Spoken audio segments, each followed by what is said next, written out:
Em 2014, eu encerrei uma longa trajetória profissional, de aparente sucesso. A empresa que eu tinha criado 15 anos antes e que tinha se tornado um ícone na sua área de atuação, havia se tornado tão pesada que parecia mais um fardo do que um projeto de vida, que era o que tinha feito ela nascer. Naquele momento, ficou muito claro que, para trazer mais vida para a própria vida, eu ia precisar abrir um novo capítulo. Eu cumpri as minhas obrigações com o mercado naquele último ano, atendi os meus clientes, desfiz as relações com os colaboradores dentro de toda a legalidade, encerrei uma sociedade, fechei as portas. E aos 45 anos, eu decidi me lançar na maior e mais arriscada aventura da minha vida. Eu decidi que, de alguma forma, depois de ter vivido um belo propósito profissional, eu devia a mim mesma a obrigação de novamente encontrar o sentido no trabalho. Eu estabeleci alguns poucos contratos de consultoria suficientes para garantir a minha sobrevivência e também para permitir que eu tivesse tempo.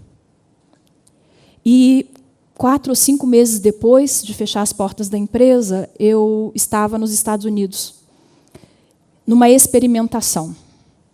Eu caí quase que de paraquedas dentro do Congresso Mundial de Psicologia Positiva, indo atrás do tema principal, que é a felicidade. Aquele congresso, em 2015, forjou um novo capítulo de história na minha vida, da própria história da minha vida. E me trouxe a posição na qual eu me encontro hoje, como pesquisadora acadêmica e professora de psicologia positiva. A psicologia positiva é a ciência que estuda a felicidade. E numa dessas brincadeiras da vida, ou sincronicidades, como Jung chamaria, a psicologia positiva diz para a gente que felicidade existe sobre 2 grandes pilares. De um lado, viver mais emoções positivas do que negativas. A gente não nega a existência das emoções negativas, elas são necessárias para a sobrevivência. Elas protegem a vida e nos fazem crescer.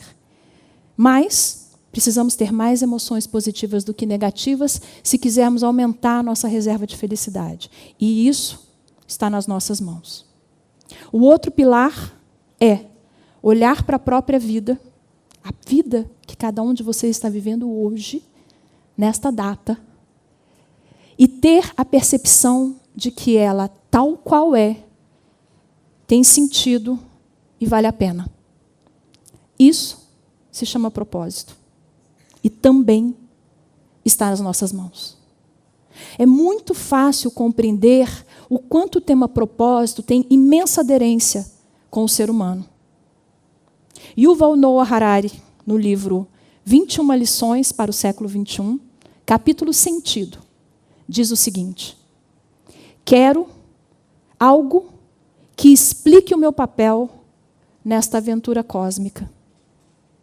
Algo que faça com que eu pertença a algo ainda maior e que dê sentido para as minhas escolhas e para as minhas experiências. É fácil entender isso. Imagine que agora, cada um de nós aqui é um ser que não sabe de onde veio, não tem certeza de para onde vai, e que está vivendo na superfície de um planeta que flutua num universo sem fim. É muito difícil viver essa experiência sem uma âncora. E essa âncora a gente pode chamar de propósito. Um dos maiores pensadores que não só investigou, como viveu a identificação do propósito na essência, se chama Viktor Frankl. um neuropsiquiatra austríaco que, por ser judeu, acabou sendo mandado para 2 dos piores campos de concentração do Holocausto, Dachau e Auschwitz. Jovem, professor, médico, iniciando uma carreira como pesquisador, Viktor Frankl mantém uma imagem em mente. Eu vou sair daqui e vou reencontrar a minha esposa grávida, meu pai, a minha mãe e os meus irmãos. Passado o tempo, ele chega a saber que a esposa, os pais e os irmãos, um dos irmãos, estavam mortos. E dentro daquilo que a gente jamais seria capaz de sequer imaginar o que seja, ele busca ressignificar aquilo que o mantinha vivo. Como pesquisador que já era, começa a observar dentro do campo de concentração o comportamento dos seus companheiros de desventura. E ele percebe, ao longo do tempo, que no dia em que aquelas pessoas, ou que uma pessoa, não levantava no toque de recolher, de levantar o que não era absolutamente uma opção, fumava o último cigarro, ele sabia que existia uma grande chance daquela pessoa, naquele dia, sucumbir. E começa também a identificar que aquelas pessoas que mantinham um forte senso de sentido para uma vida que possivelmente viria depois, eram as pessoas que conseguiam permanecer por mais tempo, firmes, em meio à barbaridade. Aquela pessoa que tinha um neto, que teria nascido e gostaria de conhecer. Muitos intelectuais judeus estavam nos campos de concentração, muitos tinham livros iniciados, queriam terminar. Muitos estavam desenvolvendo alguma teoria ou alguma pesquisa e queriam concluir. Viktor Frankl, nesse seu próprio processo interno e externo como investigador, estabelece que um dia ele vai estar num auditório como esse, contando para as pessoas da importância do propósito, do sentido de vida, a partir, certamente, de preceitos científicos. Ele cria a logoterapia, que é a terapia existencial a partir da identificação do sentido, e se torna uma das grandes mentes para que a gente conheça essa força que é humana. Mas como eu trago isso para o nosso dia e para a nossa vida? Como a gente identifica, de fato, o que é um propósito? O propósito tem algumas características, e a gente já sabe quais são. Primeiro, ele nos motiva, mesmo que não no âmbito da consciência, aquilo que nos faz levantar numa segunda-feira, depois de um fim de semana mais preguiçoso. É aquilo que faz a gente viver a semana inteira com intensidade, sem necessariamente esperar pelo sextou ou pelo Thank God It's Friday. É aquilo que dá sentido para as horas que a gente tem na vida simples que a gente vive. Ele dá sentido para as nossas escolhas, funciona como um norte para as nossas decisões. Ele dá sentido para os nossos sacrifícios. E ele tem duas características muito importantes. Ele vem de dentro. Então, na verdade, a gente não busca o propósito, a gente detecta o propósito. E ele não pode beneficiar simplesmente a mim. Se for isso, é um projeto, é uma meta, é um objetivo, é ótimo, mas não é um propósito. Um propósito precisa ter um impacto sistêmico, mesmo que num pequenininho sistema, não importa o tamanho, tem que ir além de mim. Tem que me fazer perceber que eu pertenço a algo maior. O propósito é também uma das 4 necessidades psicológicas básicas universais, juntamente com autonomia, competência e pertencimento. No âmbito do trabalho, existe um pesquisador chamado Michael Steger, é hoje certamente o maior cientista vivo pesquisando sentido da vida e propósito na Universidade do Colorado, que nos mostra que não se trata de uma idealização do propósito no trabalho. A gente precisa, basicamente, de 3 aspectos para viver um propósito no trabalho. A sensação de que o trabalho é legítimo, a percepção de que meus valores pessoais não entram em conflito com os valores da organização para a qual eu trabalho, e a percepção de que aquilo que a organização faz gera um impacto positivo na sociedade. Lucro não é propósito. Há pouco tempo, o Financial Times trouxe uma capa emblemática, amarela, com uma única frase, muito pouco tempo. É hora de resetar o capitalismo. A gente vai precisar reinventar o capitalismo. Em letras menores, abaixo, vinha a seguinte frase: o lucro é inegociável, ele precisa existir, mas nenhuma organização poderá se dar ao luxo de existir sem servir a um propósito maior. Isso a gente tem visto no âmbito mundial e, felizmente, tem visto também no Brasil.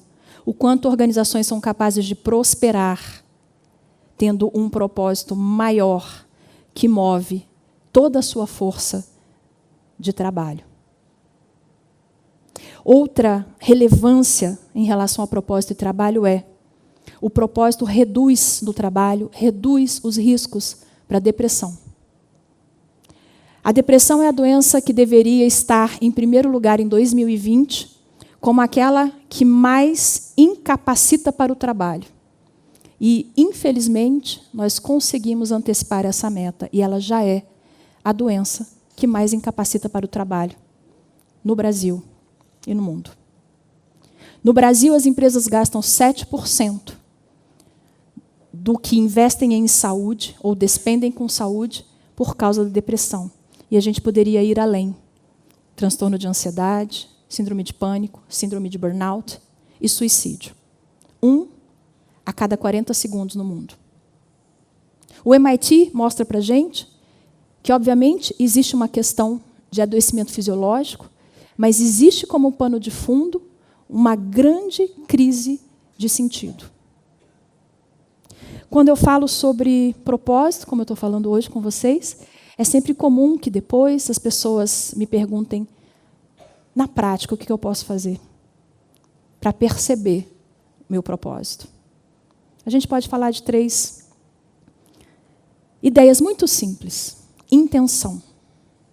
Intenção. Intenção de trazer mais vida para a própria vida. A intenção não é a maior, é a maior força humana, ela não é só uma das forças humanas.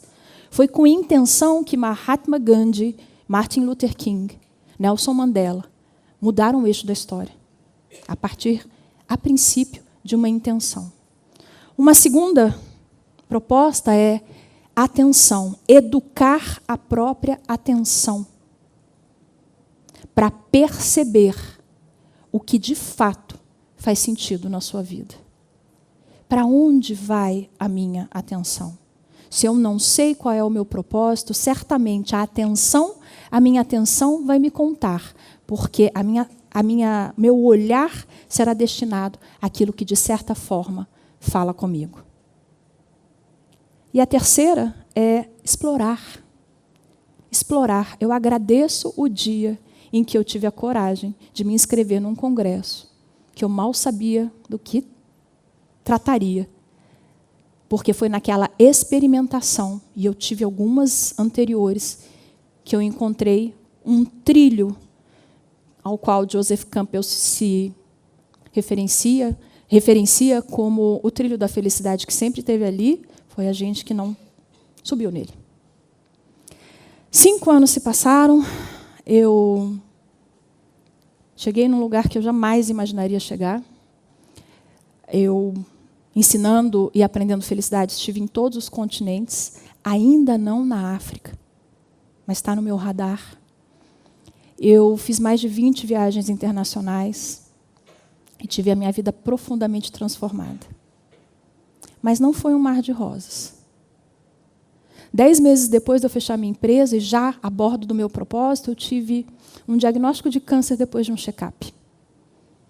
E o que eu posso dizer para vocês é que aquele câncer raro e com um péssimo prognóstico não foi capaz de tirar o meu equilíbrio, porque eu estava ancorada em uma visão de algo maior e que ia muito, mas muito além de mim.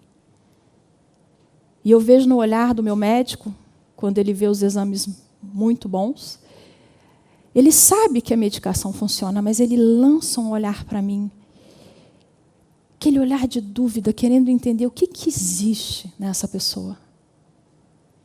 Nessa pessoa existe um propósito. E eu desejo a vocês, a todos vocês, que se lembrem de manter uma intenção de trazer mais vida para a própria vida de vocês. De lançar a atenção e de prestar a atenção à própria atenção, sustentar a qualidade de presença no aqui e agora, para entender o que de fato faz sentido. E não ter medo de explorar. Muito obrigada.